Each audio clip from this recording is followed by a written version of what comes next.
guys, pabiyahe ako ngayon papunta ng Taipei galing ng Hubei. Oras natin is 11:22. Ayan, August 1. Kukunti na lang kami guys, kami na lang. Malapit naman na ako. 11:34 nasa Taipei na ako. Guys, tapos pagdating ko sa Taipei, mag-transfer pa ulit ako ng MRT. Thank you Lord, nandito na ako sa Taipei. 11:38 na guys.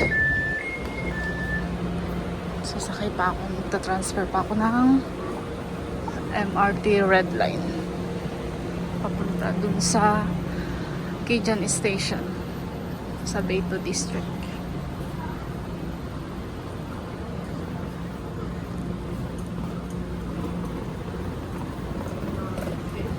Ganito na dito guys sa Taipei Main Station pag ganitong oras.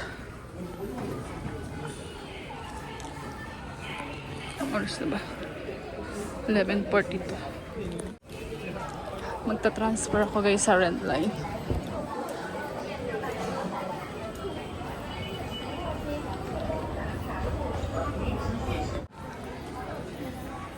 And guys, oras natin is 11:43.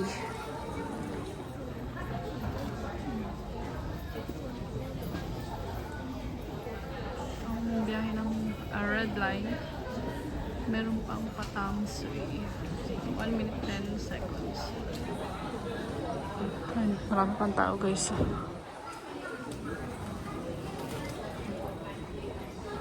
Mag-aalas 12.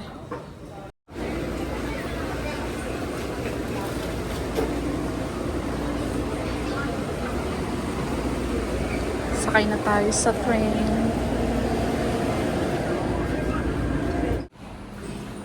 Ayun, andito na po ako sa Kian Station guys. Palabas na ako. Time check tayo is 12:09.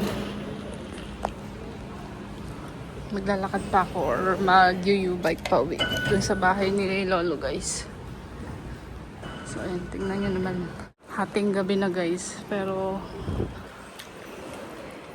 okay lang. Safe pa rin dito maglakad.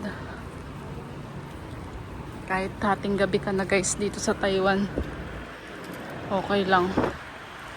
Safe dito. Hindi kagaya dyan sa atin sa Pinas. Ako, hindi ka makakapaglakad ng ganitong oras ng gabi. Hindi ka makakabiyahe ng ganito ka oras na ng gabi. Titignan ko muna guys kung meron pang U-bike. Meron pa isa. Mag-u-bike na lang ako. So, magdadrive muna ako guys. Ayan guys, nandito na ako. Naipark ko na rin yung U-bike. At konti na lang naman lalakarin ko guys. Papunta doon sa bahay ni Lolo. Dito na rin ako dadaan. Ayan guys. Ang oras natin ay 12:16 midnight.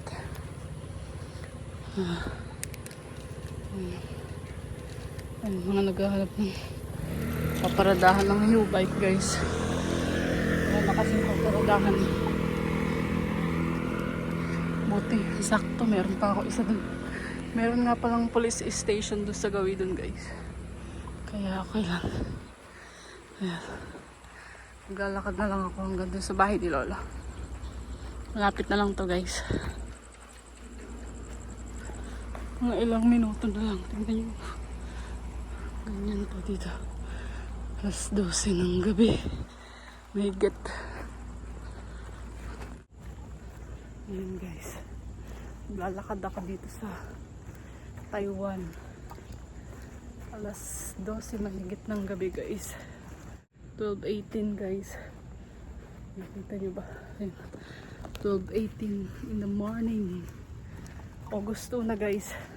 Ayun, galing ako sa Shubay guys, dun sa Sinchu. Bumiyay ako pa Taipei. Kasi bukas meron akong kailangan importanteng atenan. At bukas malalaman nyo kung ano yun. So ganun ako ka desperada para dito sa aatenan ko na to. Kasi sobrang gustong gusto ko talagang maka-attend. Kaya ito. Wala guys, may naglalakad. Teka lang. Naglalakad guys. Si Lola. Pero lagi ko yung nakikita dito nagaan ng basura.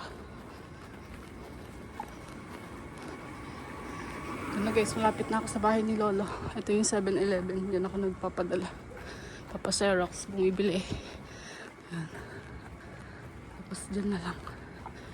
Malapit na lang. Thank you Lord.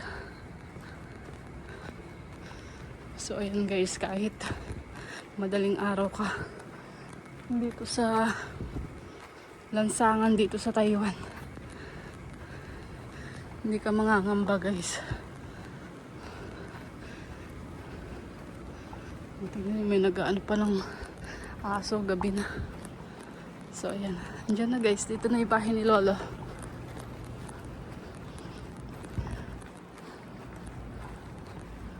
Thank you Lord sa gabay. Ganyan ka safe dito guys sa Taiwan. Sana all, diba?